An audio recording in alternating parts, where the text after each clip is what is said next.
no sense of it all. But I can see it makes no sense at all. Is it cool to go to sleep on the floor? 'Cause I don't think that I can take anymore. Clowns to the left of me, jokers to the right. Here I am, stuck in the middle with you. Good morning, everyone. Lots going on as usual. Today is Friday, February 6th, 2026, and I think I forgot to save the name change on today's show, so I think it's displaying the last name. So that's not so good, though, like yesterday's title, so it'll be fixed later, but it's just annoying. I dislike when I make silly mistakes like that. Canada is preventing Chinese EVs from spying. How? Because I'm sure the other countries in the world who have banned those cars would really like to know what we're doing and stuff. Governments are leaving X. Won't somebody think of the children or something like that? They're pretending like this is a safety issue, and I think that that's just bunk. It's just bunk. They're trying to tank X and tank Elon Musk because they say that they don't have control of it, but they absolutely do have control of it. Like, it's censored. It's big time censored. Everything's big time censored. Holy smoke. $2.3 billion for EVs. Yeah, we're going to talk a lot about EVs. We're going to start there as well today. Police officers and tow truck drivers and crime, like hitmen, like calling out hits. Wow. Oh my. Yeah, that's happening. Silver's marching back to $35 an ounce, which is a Sigma 27 event or something like that. I'm not entirely sure. So there's lots to get to. Let's get to it. First, we've got to start with Chinese EVs. And the Chinese EVs are in a situation where Melissa says, I'm very curious the strategies Ottawa will use not to allow Chinese EVs to spy. What strategies? Yeah, that's a good question. And if so, why are other countries not using these strategies and banning such EVs? Does Canada have a superpower in controlling China or these EVs, or is it just a lie? Yes, it's just a lie. It's absolutely just a lie. And these are a whole bunch of headlines that are talking about how Premier Ford says Chinese-made electric spy vehicles will listen in on Canadians' phone calls. Spies on wheels. Poland bans Chinese EVs from military bases. BYD electric K-car spied targets Japan's iconic mini vehicle segment. So they're spying on you, and we all know it. And are they going to do anything to change it? No, absolutely not. It's also strange, as I've been streaming for a couple of minutes, and usually there's people here, and there's nobody here at all. Maybe I should kill the stream and try again. But no, I'm not going to do that. I'm just going to continue doing this. Here is Juno News, and they say Canada will let 49,000 Chinese EVs in, even as other countries block them over security risks. Minister Jolie dodges questions, citing jobs and connected vehicle policy promising safety, but leaving Canadians worried about software and spy risks. Here's just a little bit of this exchange. So the Prime Minister announced back on January 16th that your government will allow up to 49,000 Chinese-made EVs into the Canadian market. And as you know, multiple governments internationally, including the United States, Israel, Poland, and a couple others have restricted or effectively blocked Chinese-made EVs over security concerns. So is there a view that these governments are overreacting? So let me be clear. In 2023, there was already 44,000 EVs coming from China that were coming in. And so mainly they were Teslas, Polestars, and Volvos. So we expect that in the 49,000 cars, that would be the case. But at the same time, what we're ready to have is to create jobs through investments from Korea. I'm sorry, I'll just finish my sentence. I'll finish my sentence. I will finish my sentence. So many countries are drafting out 1% at a time. Sorry for interrupting. You will not finish your sentence. So it's a whole bunch of bullshit. And Globe Politics is reporting Ottawa says it won't allow Chinese EVs to be used for spying on Canadians. Oh, yeah? Great. What are you going to do about it? Redacted says these are the same people that used Huawei for years in critical infrastructure, still allow Chinese police stations to operate, and did nothing to prevent Chinese interference in the last 3 elections. And don't ask about it or you're a conspiracy theorist? Or something like that. Weird, right? More in this exchange mentioned in Parliament says MP Vincent Ho asks Minister Jolie if she would drive a Chinese-made EV. And again, the back and forth here is a little weird. And Mel Jolie's mic is really loud. So 1% at a time. Last question. Would you personally drive a Chinese-made EV? Yes or no? you wouldn't? I said, would you? But my question is, you wouldn't? I'm the one asking the questions here. You're the one answering. I'm asking a question to you too. I'm asking you. You're here to answer our questions. The point of the committee is that the committee members ask you questions. I'm willing to Are you drive serious? a very great. You're asking me. I'm asking One you. person at a Canadian time. People are asking Please, you. MP Ho, your I'm time is willing- up. MP Ho, your time is up. I'll just finish, Chair. I'm willing to drive a great Canadian-made vehicle, and that will be my focus. I hope Minister? it's So yours. you won't. So Chinese companies making cars in Canada, no problem, I'll drive that. And yesterday I showed a car crash with a Chinese-made EV, and the car exploded into fire. And so I wouldn't want to be in a car, because you don't plan to crash, right? You don't plan. My son was asking, why do we wear seatbelts? And I said, well, because bad things happen when you're not expecting them. You don't expect to crash. I don't get into the car and think to myself, okay, today's crash is going to be not so bad. I think I'm not going to crash. And it's when you do crash that you appreciate the safety features. But you want to be prepared for that potential eventuality and not be thinking to yourself as you travel through the windshield that you're breaking through with your face. I wish I'd put my seatbelt on, it's one of those things, an ounce of prevention. And I mean, pound of cure, provided that you don't come up against, I don't know, like if you're in a little car and you come up against a big truck, well, maybe the seatbelt's not enough. Anyway, I digress. Table Salt says Canada sells out to the CCP, not just EVs either. Energy and Natural Resources Minister Tim Hodgson won't rule out allowing Chinese state-owned companies from buying Canadian oil companies. So, yay. In the Sidewinder report in 1997, the MO, how the Chinese operate, is to buy the biggest company they can in a sector they want to control. So like in lobster fishing, they'll buy a canning or whatever we bring the catch into. They'll buy one of those, and they'll buy like the biggest fishery they can. And they'll use that to leverage their influence in the sector. And often they'll leave the local management in charge, but they own it. And so like, you give them everything because they own it. They used this with a video surveillance company in Ottawa, and they got a whole bunch of federal contracts. And this is the way they spy, the Chinese spy, and it's quite effective. And so in this situation, here's the oil sands. Would you like them? Would you like to own them from China? Not great. Not great. Back to the EV cars. The oil sands thing was supposed to be at the very beginning, but I digress. Mistakes happen. CBC Watcher says, Carney, this is why our government. So we're going to be spending $2.3 billion on electric vehicle affordability program.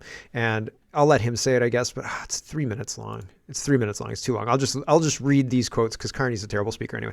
Canadians who purchase or lease a battery electric or fuel cell electric vehicle will receive up to $5,000 and up to $2,500 for plug-in hybrids priced up to $50,000 to support the Canadian auto industry. This $50,000 cap will not apply to Canadian-made EVs or Canadian-made plug-in hybrids. There's only one electric vehicle made in Canada, the Dodge Charger Daytona.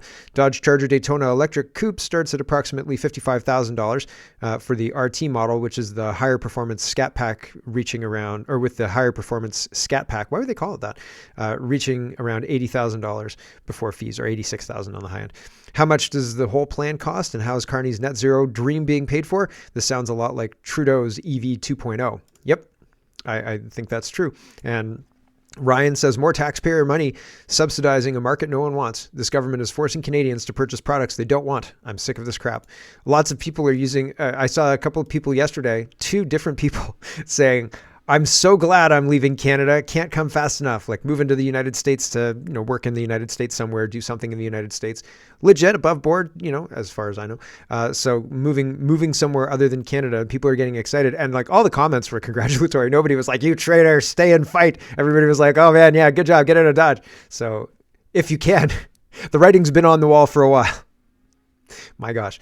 Canada Proud says, thank you, Kyle Seebeck, for schooling these liberals about what these policies actually mean. So the $5,000 subsidy is actually subsidizing American workers in the United States, not Canadian workers anywhere. Here we go. It's time for a little bit of education for these liberals, Mr. Speaker. Less than 5% of vehicles manufactured in Canada will qualify for this EV rebate. The rest will come from the United States and other foreign manufacturers. But imagine you're the auto worker in Brampton who is supposed to manufacture the Jeep Compass EV. That job went to the United States. That Jeep EV Compass being manufactured in the United States is actually going to be subsidized by your taxpayer dollars. If you are that auto worker in Brampton, you are looking at this Liberal government and how this is going to benefit Donald Trump and saying, what the hell is going on in Ottawa?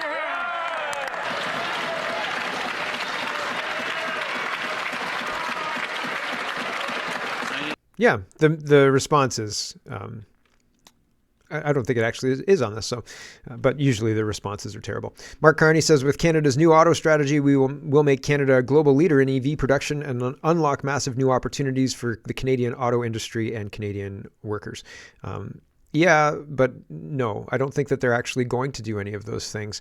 EVs, nobody wants to buy those cars. I don't want to buy those cars. I want to have an extra gas vehicle that I've got in my garage that will last me until 2075. Because I think they want to crack. I think they want to do with cars, gas-powered cars, what they did with meat, and I think they're going to say and did with meat. They're phasing meat out, and I think that soon they're going to say only AI assist driving will be allowed in an electric car. So you're going to get on the street, and the electric car is going to read the speed limit, and you're not going to be able to go faster than the speed limit. And then they're going to say, you're too dangerous, you human, to be on the road, and you're not allowed to be on the road anymore. And only EVs can. You can go drive your gas-powered vehicle on like a race car track if you want to, but you can't drive it on a regular road to like get your groceries. That's too dangerous. You might kill everybody.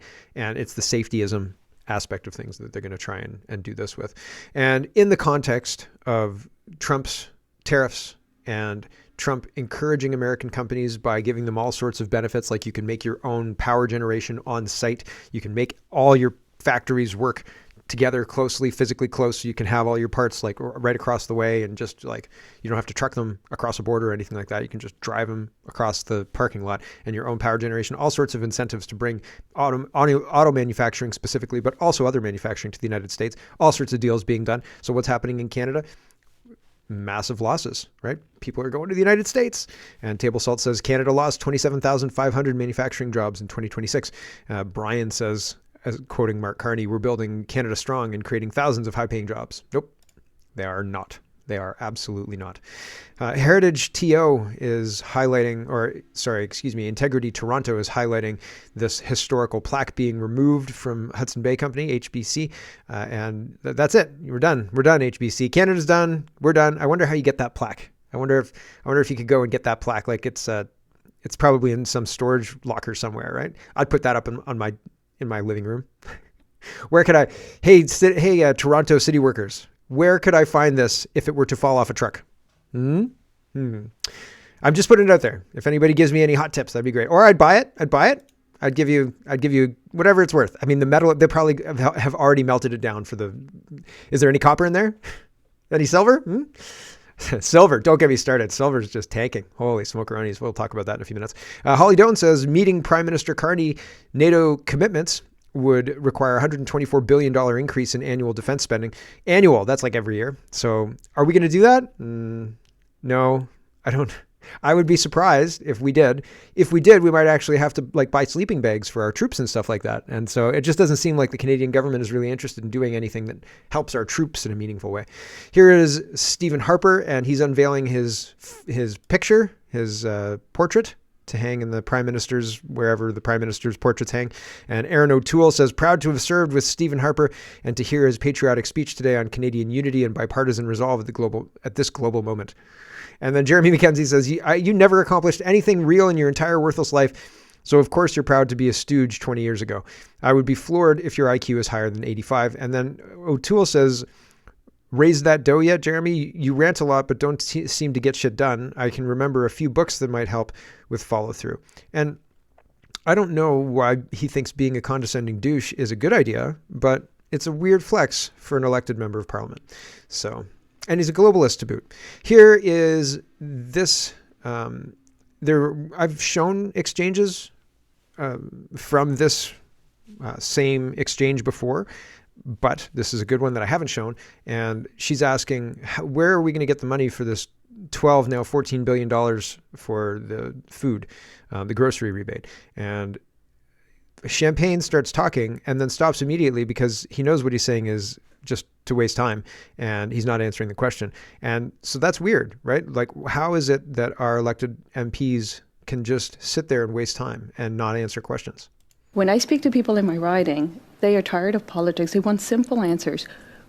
11 million, 11.3, will you be printing money or putting it on the line of credit? So how are you going to explain to your people in your It's riding a simple question. that you voted You're in the favor? finance minister. Finance is based on numbers. Will you be printing money or will it go on the line of credit? What would you say to your constituent if you say you voted in favor, but you're not willing to support Canadians? So I think people will be confused. You should help them. We can help you. Minister, please just an answer. Well, that's what I'm saying. How are you going to explain that? So these people don't care about how they sound. They will just pivot and answer questions that they want to answer instead of the question asked. How are you paying for this? Are you putting it on credit, or how are you paying for this? Cutting costs somewhere else? No answer. Just how are you going to explain to your constituents? I don't even know what he wants her to explain to her constituents. Jasraj, is that right? He's an MP from, where is he from? MP for Calgary East.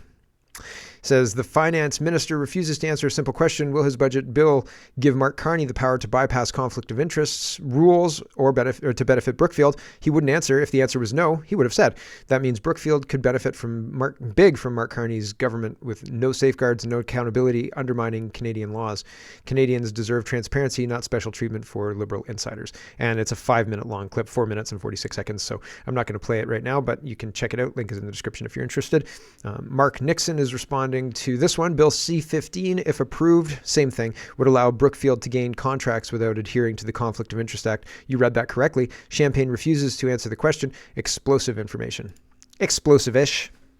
Fine, whatever, Here's Evan Solomon and the AI thing. And the question this guy asks is basically, well, I'll let him ask it. I think it's a well-asked question. Here we go. You were talking about the 11,300 testimonies or reactions or responses that fed into your strategy. Many experts, about 160, came together, signed a letter questioning this process. One of the issues was that as you accepted anonymous responses, this could have opened the door for people to use AI-generated content on this AI-related consultation process. So this was done in record time, and Jonathan Roberge is a professor at the Scientific Research Institute, and he says it's quite problematic to have dealt with the answers from the public in this way because there are biases that are introduced into the system, and it is really a closed loop situation, as it were. So what's your reaction, given that we don't even know that the input all comes from real individuals and the analysis done by AI, that it is not biased? Thank you for the very good question. The task force, the 28 members who worked quickly, I want to thank the Canadians, over 11,000, who took the time to weigh in. That was part of it. Having an open and public consultation of this size is really important. And it generated genuine feedback that we have now posted, and people can see and get into this conversation to try to create as democratic an open and transparent process as possible. But I know the honourable member will understand that this technology moves at speed. And if we did not deploy some new efficiencies to help us analyze the 11,000 documents, it would have taken 10 months. And instead, or 8 to 10 months we heard, and instead of 8 months, we had help to make sure we could process in 8 days and meet with these. We had help through AI. I put a document, so I use AI to code. And I put a document in there from one of the languages that I wanted the AI to code in. And I was like, listen, we're going to use this, and I want you to do it this way. And I wanted it to read the docs for a specific plugin, because I had to set up the plugin, and give me the Cole's notes, like as if you were a trainer. Read this document and tell me what I need to know to set this up effectively. What's the recommended settings for this plugin? Let me set it up. It told me absolutely 100% wrong, totally 100% wrong. And I don't know how to explain that. And so so when these guys say we used AI to analyze these documents, it's not a technology that can be trusted. It is a technology that it's in its infancy, and sure, it gets some things right. You can do things with it if you have knowledge of what you're trying to do.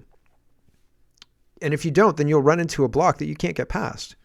So like, it's very interesting situation. Like, and they are trying to make this seem like it's very, very good technology. It's not at the level where you can trust it. It's simply not. And it doesn't understand what reality is. Its reality is what we tell it is. And it will enforce that through repeating ad nauseum what we tell it reality is. So that's called programming it. Aaron Gunn is talking about something else. He says, today in the House of Commons, I brought up Brookfield's sneaky attempt to send Canadian hydroelectricity from Powell River to the United States and pressed the minister responsible on whether he was going to accept the recommendation from Canada's energy regulator or reject the permit, and proceeded instead with a full licensing process and review. I can't tell by his answer if either the minister didn't understand the process or doesn't know what's going on. The recommendation's sitting on his desk. So this is the one where the minister responds, and the response is kind of lackluster. But they're all lackluster, really. Here we go. The honourable member for North Island, Powell River. Good news, Mr. Speaker. Canada's energy regulator has rejected Brookfield's plans to send Canadian hydroelectricity to the United States with almost no benefit to the people who live here, and has instead recommended a full licensing process and review. But the final decision still rests with the Minister of Natural Resources. So will that minister commit to accepting the energy regulator's recommendations and ensuring that Canada's national interests always come first? Hear, hear. The Honourable Minister of Natural Resources. Let me reassure the member across the aisle that our government is working closely with the government of British Columbia to build an affordable, reliable, and clean electricity grid that meets the significant surge in demand we are expecting in the years to come. As the member opposite said, this matter is currently before the Commission of the Canadian Energy Regulator, which makes its decisions independent of the federal government in the best interests of... The recommendation's on his desk. He needs to approve it or deny it. So that's super weird, right? Here is Sama, and they say they don't ban meat outright. That would be too obvious. Instead, they make it expensive through regulation, tax it for climate, subsidize alternatives, fund studies showing it's dangerous, promote plant-based in schools, restrict where you can buy it, and shame you for eating it. Medieval lords restricted hunting with force. Modern elites restrict meat with propaganda. Different method, same goal, same result. The peasants stay weak. The elites stay strong. Yep. And expensive meat is happening. Expensive everything is happening. And so how do you make chocolate cereal from a greenhouse? City News or CTV News says BC's First Nation withdraws support for liquefied gas export facility. They're using all assets in order to